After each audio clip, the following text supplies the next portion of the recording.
Praise the lord. ఈరోజు యోబు గ్రంథం 22వ అధ్యాయాన్ని చదువుకుందాం.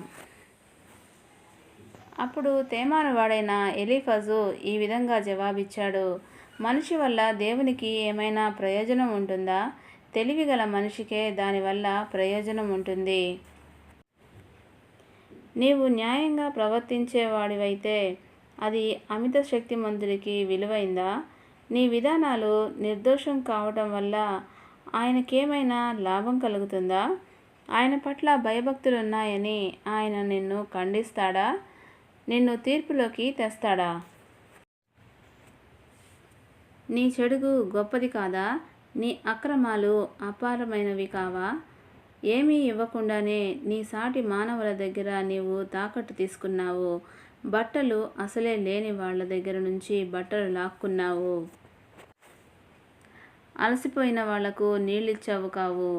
ఆకలిగా ఉన్న వాళ్లకు ఆహారం పెట్టలేదు. బలవంతుడిదే భూమి, ఘనత వహించిన వాడే అందులో ఉండాలి అనుకున్నావు. వితంతువులను వట్టి చేతులతో పంపివేశావు. తండ్రి లేని పిల్లలను అణగద్రొక్కావు. అందుచేతే నీ చుట్టూ ఉరులు ఒడ్డి ఉన్నాయి. హఠాత్తుగా భయం నీకు పట్టుకుంది. అందుచేతే దేన్ని చూడలేనంత చీకట్లు నిన్ను కమ్ముకున్నాయి.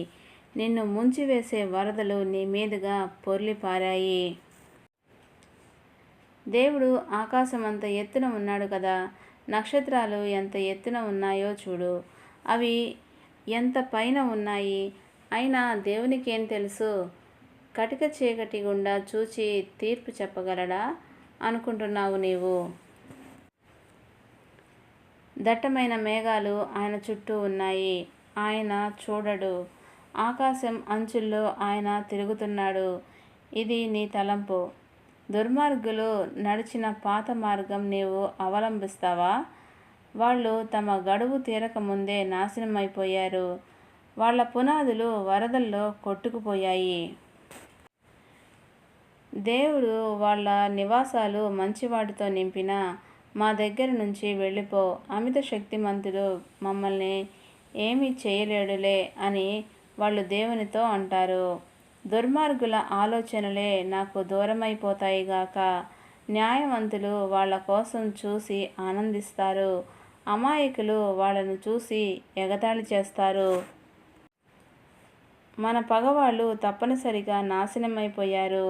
వాళ్ళ సిరి సంపదలు నిప్పుతో తగలబడిపోయాయి అని చెప్పుకుంటారు. దేవునితో సహవాసం చేసి చూడు, నీకు శాంతి కలుగుతుంది.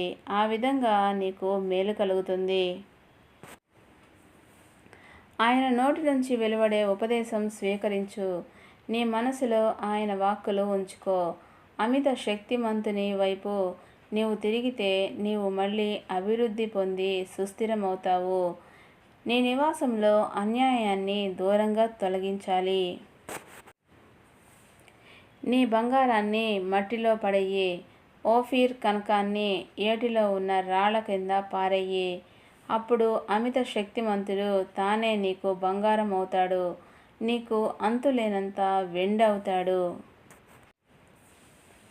అప్పుడు అమిత శక్తిమంతుని మూలంగా నీకు ఆనందం కలుగుతుంది. నీవు దేవుని వైపు ముఖం ఎత్తగలుగుతావు. అప్పుడు నీవు ప్రార్థన చేస్తే ఆయన వింటాడు. నీ మొక్కుబడులను నీవు చెల్లిస్తావు.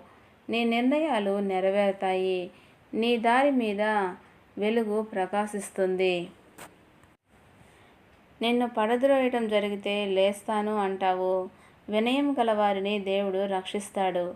నిరపరాధి కాని వ్యక్తిని కూడా ఆయన విముక్తుణ్ణి చేస్తాడు.